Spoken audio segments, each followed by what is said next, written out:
Gino, who let out a little squeak of delight and kissed him again. "Family matters." "Yeah," added Don. "You've been married for what, 2 or 3 years now? I'm surprised you don't have kids already." Nina found herself feeling surprisingly defensive. "My work hasn't been exactly conducive to it, what with all the ninjas and world-saving." The burly firefighter nodded. "But now everything's quieted down, you're thinking about it, yeah? I mean, you don't want to leave it too late." Eddie huffed. "We're not that old," he put on a crotchety old man's voice. "I'm hip to all the popular tunes of today's young people, you know." Lola laughed. "You're past 40, though, right? Me, I've just gone 30, and Lola's coming up on it, and we were worried that might be pushing it." "Donnie," said Lola, sing-song through her teeth. Her husband got the message and clammed up. "So, what's new at the IHA?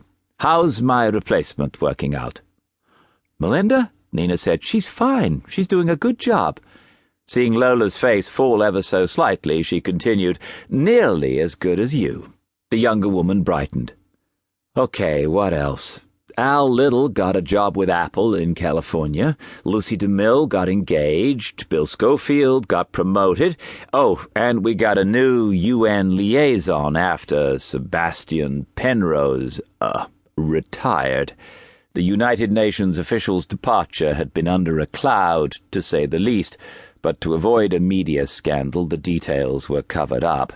Nina had been dismayed at that, but the decision was made at far higher political levels than she had influence over.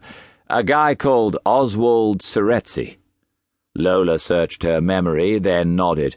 "Oh, his dad's a diplomat too, isn't he? I met them at the UN once, before I transferred to the IHA. Yeah, I think so. Anyway, that's all the big stuff." "You should come round to the office sometime," Eddie suggested. "There's a lot of people who'd love to see you and your nipper." "Maybe I will," said Lola. She looked down at her son. "Would you like to see where Mummy worked before she had you? Would you, little snooky wookie?" Gino did not appear enthused by the prospect. "Just make sure there aren't any frickin' ninjas there that day," Don said. "There won't be," Eddie assured him. "I shot 'em all." The firefighter's expression wavered between amusement and a suspicion that the Englishman was not joking. "Everyone would love to see you and Gino," said Nina. Lola smiled. "Then we'll come." "Good. In the meantime, I think it's time for some caffeine. What do you want?" Lola and Don named their choices, then Nina turned to Eddie, only to find him looking at Gino, lost in thought. "Eddie?" He snapped back. "You okay?" Yeah, just thinking about something, that's all." "What?" "Coffee?" "I'll get 'em. What's everyone having?" Nina stood. "It's okay, I'll go. You want your usual?" "Yeah, thanks." She headed for the counter, looking back to find him again, seeming preoccupied, before returning to the conversation.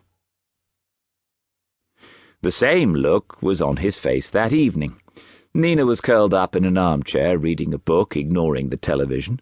She raised her eyes to see her husband, stretched out on the sofa, paying just as little attention to the events on screen. "Earth to Eddie?" He blinked and lifted his head. "What?" "You were miles away. Penny for your thoughts?"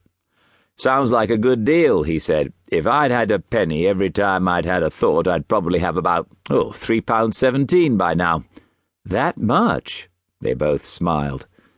"So what's on your mind? You had that same look this afternoon when we were with Lola and Don." Eddie hesitated before replying. "I was thinking about, what Don said. About having kids." He sat up. "I'm wondering if he had a point. Do we want to have kids? And if we do, are we leaving it too late?" "We've still got plenty of time to decide," she assured him.